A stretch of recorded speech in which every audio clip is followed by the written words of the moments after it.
ತಿಳಿ ಸಾರಿಗೆ ಬೇಕಾಗಿರುವಂತಹ ಸಾಮಗ್ರಿಗಳು: ಫಸ್ಟು ಬೇಳೆ ವಾಶ್ ಮಾಡಿ ಇಟ್ಕೊಂಡಿದ್ದೀನಿ.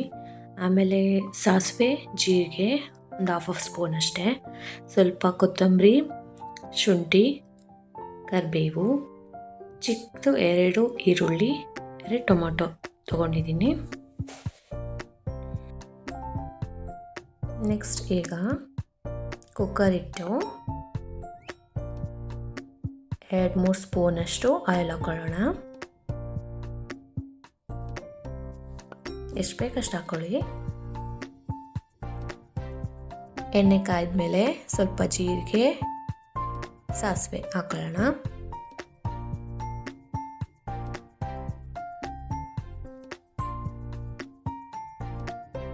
ಸ್ವಲ್ಪ ಫ್ರೈ ಆದಮೇಲೆ ಸ್ವಲ್ಪ ಬೆಳ್ಳುಳ್ಳಿ, ಕರಿಬೇವು ಹಾಕೋತಾ ಇದ್ದೀನಿ. ಸ್ವಲ್ಪ ಫ್ರೈ ಮಾಡಿ ಈರುಳ್ಳಿ ಹಾಕೊಳ್ಳೋಣ.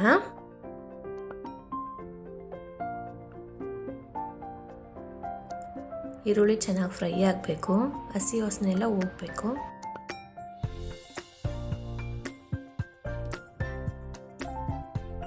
ನೀಟಾಗಿ ಫ್ರೈ ಮಾಡ್ಕೊಳ್ಳಿ.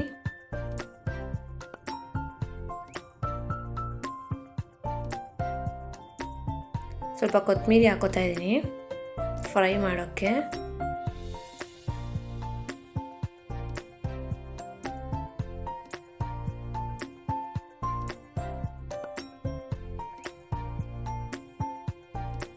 ನೀಟಾಗಿ ಫ್ರೈ ಆದಮೇಲೆ ಟೊಮೆಟೊ ಹಾಕ್ಕೊಳ್ಳಿ.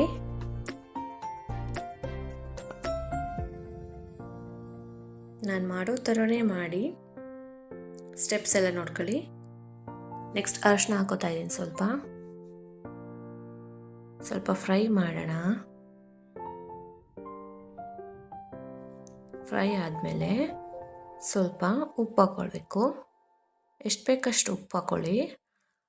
ಅದು ಟೊಮೆಟೊ ಕರ್ಗೋದಕ್ಕಷ್ಟೇ, ಟೊಮೆಟೊ ಬೇಗ ಫ್ರೈ ಆಗುತ್ತೆ ಅಂತ.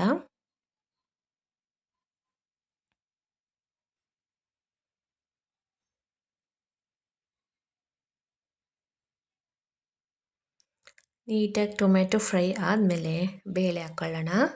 ಯಾವುದಾದ್ರೂ ಬೇಳೆ ಹಾಕ್ಕೋಬೋದು. ನಿಮ್ಗೆ ಎಷ್ಟು ಬೇಕಾಗುತ್ತೆ ಅಷ್ಟು ಹಾಕ್ಕೊಳ್ಳಿ. ನಾನು ಅರ್ಧ ಬೌಲ್ ಹಾಕ್ಕೊಂಡಿದ್ದೀನಿ ಅಷ್ಟೇ.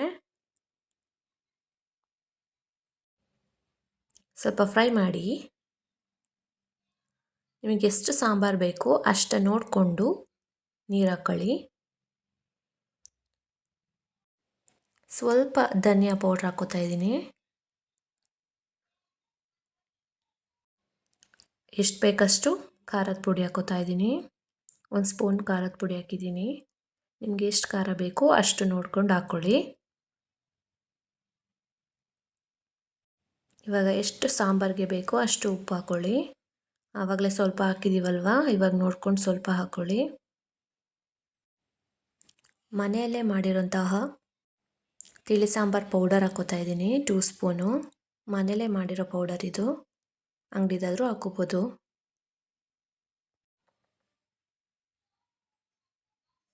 ಕನ್ಸಿಸ್ಟೆಂಟಿ ನೋಡ್ಕೊಳ್ಳಿ.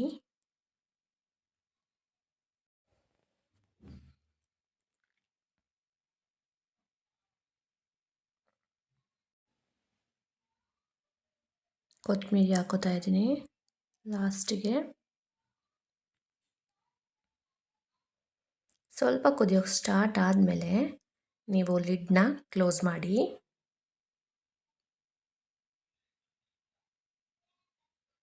ಟೂ ಆರ್ 3 ವಿಸಿಲ್ಸ್ ಹಾಕಿಸಿ ಸಾಕು. ನಿಮಗೆ ಬೇಳೆ ಸಾಫ್ಟಾಗಿ ಬೇಕಂದರೆ ಜಾಸ್ತಿ ಹಾಕ್ಸ್ಕೋಬೋದು.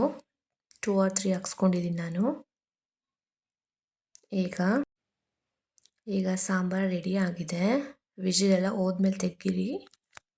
ಸಾಂಬಾರು ಚೆನ್ನಾಗಾಗಿದೆ. ನಾನು ಮಾಡಿರುವಂಥ ಸ್ಟೆಪ್ಸ್ನ ಫಾಲೋ ಮಾಡಿ, ಚೆನ್ನಾಗಾಗುತ್ತೆ. ಈಗ ಅನ್ನದ ಮೇಲೆ ಸ್ವಲ್ಪ ತುಪ್ಪ ಹಾಕ್ಕೊಂಡು ಪಾಪಡ್ ಜೊತೆಗೆ ತಿಂತಾಯಿದ್ರೆ ತುಂಬ ಚೆನ್ನಾಗಿರುತ್ತೆ. ಟ್ರೈ ಮಾಡಿ. ನನಗೆ ಹೇಗಾಗಿತ್ತು ಅಂತ ಕಮೆಂಟ್ ಮಾಡಿ ತಿಳಿಸಿ. ಲೈಕ್ ಮಾಡಿ, ಶೇರ್ ಮಾಡಿ, ಸಪೋರ್ಟ್ ಮಾಡಿ. Thank you.